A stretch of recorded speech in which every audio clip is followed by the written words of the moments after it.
découvre les causes cachées des tribulations dans les foyers chrétiens. Pasteur Romy, il y a une situation qui me préoccupe. Quelle est cette préoccupation, Pasteur Rodolphe?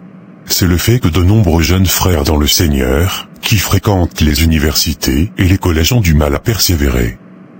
Nous constatons un taux de rétrogradation très élevé parmi ces jeunes, beaucoup tombent dans l'immoralité sexuelle. Je fais le même constat dans mon assemblée.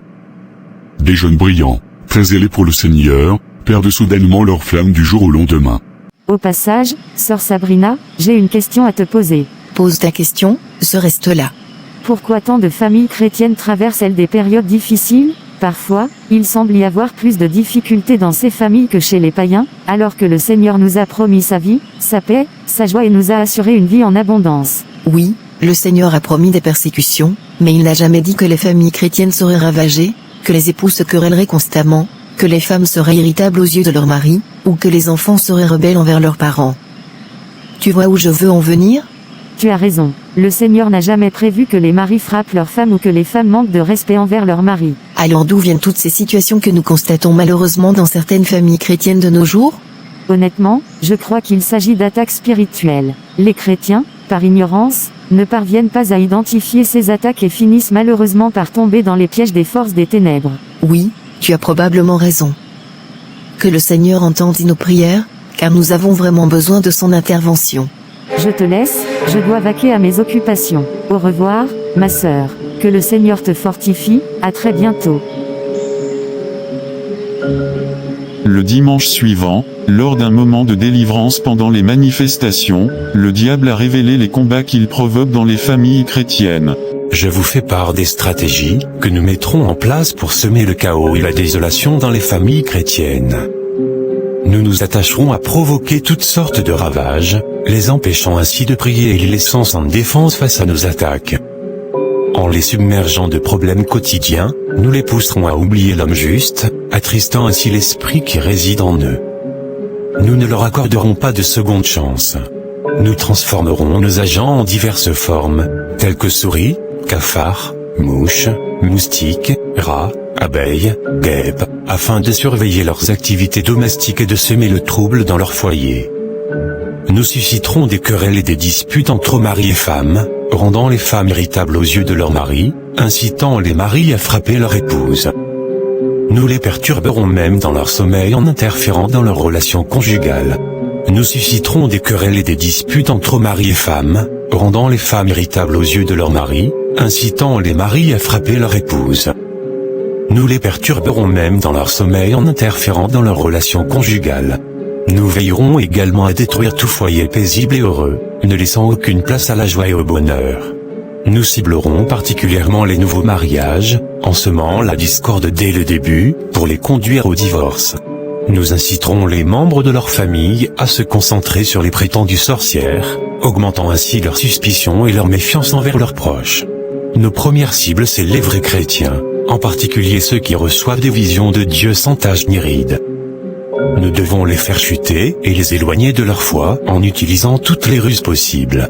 Nous comptons sur vous pour mener à bien cette mission avec détermination et efficacité. Tu peux nous faire confiance. Nous allons assurer. Les filles, je vous confie une mission cruciale dans notre lutte contre les chrétiens. Vous vous rendrez dans les établissements supérieurs et vous ciblerez les chrétiens fervents qui servent l'homme juste de tout leur cœur. Vous vous ferez amis avec eux, les accompagnant dans leurs activités quotidiennes et leur proposant des distractions contraires à la parole de Dieu. Vous veillerez à ceux qui succombent à nos tentations et à nos manipulations, les maintenant dans l'ignorance, pour qu'ils ne puissent se repentir. Vous infiltrerez les universités et les collèges, où vous vous ferez passer pour des élèves du secondaire afin d'attirer l'attention des étudiants, des professeurs et des stagiaires chrétiens. Lorsque vous aurez établi leur confiance, vous les séduirez et les entraînerez dans le péché, épuisant ainsi leur force vitale. Vous veillerez à ce qu'ils ne trouvent aucun répit, les maintenant dans un état de désir constant jusqu'à ce que nous ayons achevé leur chute. Je compte sur vous pour mener à bien cette mission avec ruse et subtilité. Surtout pendant la période de l'été, Faites en sorte que les élèves, les professeurs et les stagiaires chrétiens vous convoitent et qu'ils aient un rapport sexuel avec vous. Placez votre poudre sur vos parties intimes, dès là ils ne seront jamais fatigués d'avoir davantage de rapports sexuels avec vous. Jusqu'à ce que nous épuisons leur sang, nous devons commencer leur chute à partir de maintenant, notre temps est court. Pas de temps à perdre. Parfait maître, nous allons obéir. Considère que cela est déjà fait. Allez dans leur bureau et veillez à ce qu'ils vous convoitent. Cherchez toujours à vous asseoir près d'eux s'ils sont des hommes, faites en sorte qu'ils regardent toujours votre visage, vos seins et vos cuisses. Vous resterez dans leur mémoire car les démons vous aideront davantage. Poussez votre patron chrétien à faire de vous sa secrétaire particulière, au point où il ne peut jamais s'empêcher de vous voir tout le temps. Dès qu'ils vous convoitent, vous recevrez un signal, n'ayez pas peur d'aller plus près d'eux, forcez l'amitié avec eux-mêmes s'ils ne le veulent pas. Vos images seront toujours dans leur mémoire jusqu'à ce qu'ils tombent dans le péché. Soyez toujours sexy et montrez-vous moins cher jusqu'à ce qu'ils soient séduits, puis tuez-les. Ne leur donnez aucune chance, ne soyez pas amis avec les faux chrétiens, mais oui, utilisez les faux pour détruire les vrais. Dieu n'écoute pas leurs prières ne quitte même pas leur temple de prière. Soyez amis plutôt avec les vrais chrétiens, faites tout pour éteindre le feu en eux, même certains de mes agents me combattent maintenant, après que cet homme juste les a délivrés de mes mains.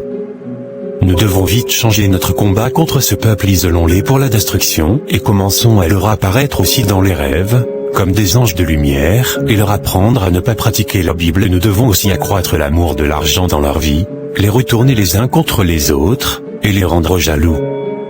Poussez-les à vendre l'évangile de Christ, poussez-les dans l'orgueil, la vaine gloire, et à la convoitise, qu'ils soient toujours en colère. Encouragez-les aussi à vendre leurs visions sur des CD, des livres et des DVD, jusqu'à ce que l'amour de l'argent occupe leur cœur. Donnez-leur de fausses visions et détruisez-les.